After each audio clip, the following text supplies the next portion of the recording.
شب برات کی اس مبارک رات میں 4 رکعت نفل نماز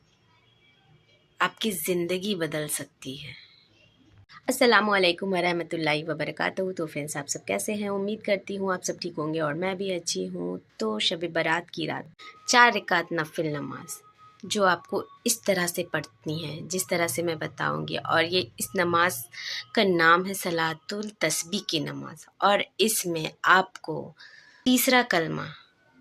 آپ کو 300 مرتبہ پڑھنا ہے، یعنی تسبیح آپ کو نماز کے اندر ہی پڑھنی ہے،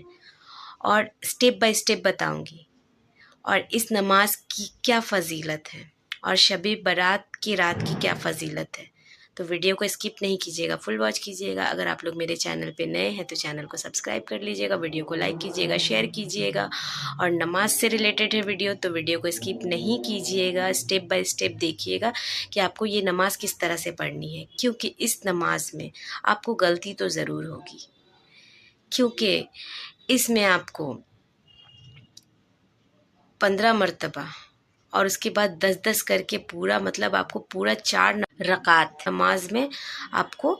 300 مرتبہ تسبیح پڑھنی ہے۔ اور شب برات کی رات اسلام کی ایک عظیم رات ہے، اور اس میں یہ نماز آپ ضرور پڑھیں، اور اگر آپ اس رات میں بھی پڑھیں اور آپ کبھی بھی یہ نماز پڑھ سکتے ہیں، مگر اس رات میں اس کی فضیلت بہت زیادہ ہے۔ یہ نماز دل کو سکون دیتی ہے، اور یہ نماز اللہ تعالیٰ کے قریب کرتی ہے۔ اس نماز کی فضیلت، گناہ معاف ہو جاتے ہیں، قبر اور آخرت دونوں آسان ہو جاتی ہے، رزق اور برکت میں اضافہ ہو جاتا ہے، دل سے پریشانی دور ہو جاتی ہے۔ اور خاص نصیحت، اس نماز کے بعد اپنے لیے، والدین کے لیے اور پورے امت مسلمہ کے لیے دعا ضرور کریں۔ اور چلیے تو نماز دیکھتے ہیں آپ کو کس طرح سے پڑھنی ہے۔ تو یہ صلاۃ التسبیح کی نماز ہے جو آپ کو اسٹیپ بائی اسٹیپ پریکٹیکل کے ساتھ بتاؤں گی، اور ہمارے حضور صلی اللہ علیہ وسلم نے فرمایا ہے کہ زندگی میں اس نماز کو ایک بار ضرور پڑھے، سال میں ایک بار پڑھے یا زندگی میں ایک بار ضرور پڑھے، یا پھر آپ 5 وقت کی نماز پڑھتے اس میں یہ ایک نماز ایڈ کر لے،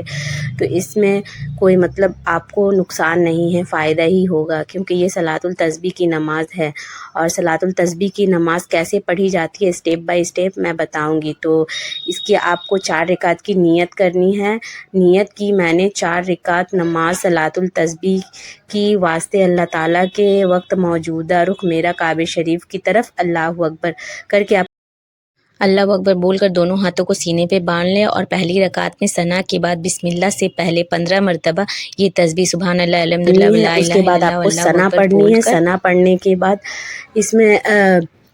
آپ کو اعوذ باللہ من الشیطان الرجیم بسم اللہ الرحمن الرحیم پڑھنے کے بعد سورہ فاتحہ پڑھنا ہے، اس کے بعد کوئی ایک سورہ پڑھ لیجئے۔ اس کے بعد آپ کو رکوع میں جانا ہے، پھر رکوع میں آپ 3 مرتبہ سبحان ربی العظیم سبحان ربی العظیم سبحان ربی العظیم، اس کے بعد آپ کو 10 مرتبہ پھر آپ کو تیسرا کلمہ، یعنی آپ کو جو اسکرین پہ دکھ رہا ہے اس کو پڑھنا ہے 10 مرتبہ، پھر اس کے بعد 10 مرتبہ پڑھ لے، اس کے بعد پھر آپ اللہ اکبر بول کر کھڑے ہو۔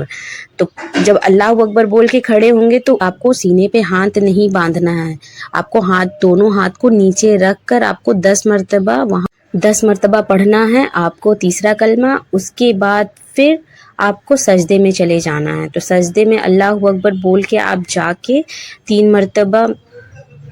سبحان ربی الاعلیٰ سبحان ربی الاعلیٰ سبحان ربی الاعلیٰ پڑھنے کے بعد پھر آپ کو سجدے میں ہی 10 مرتبہ آپ کو پھر یہ تسبیح پڑھنی ہے۔ 10 مرتبہ پڑھنے کے بعد پھر اللہ اکبر بول کے بیٹھ جائیے، بیٹھنے کے بعد پھر آپ کو 10 مرتبہ پڑھنی ہے یہ تسبیح۔ اس کے بعد پھر آپ کو سجدے میں جانا ہے اللہ اکبر بول کے، پھر وہاں بھی آپ کو مطلب 3 مرتبہ آپ کو سبحان ربی الاعلیٰ سبحان ربی الاعلیٰ سبحان ربی الاعلیٰ پڑھنے کے بعد آپ کو پھر سجدے میں آپ کو 10 مرتبہ اسی تسبیح کو پڑھنا ہے، پھر آپ اللہ اکبر بول کے کھڑے ہو جائے۔ دوسری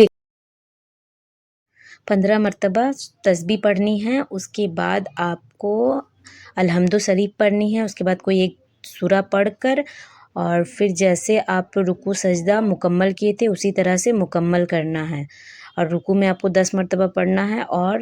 باقی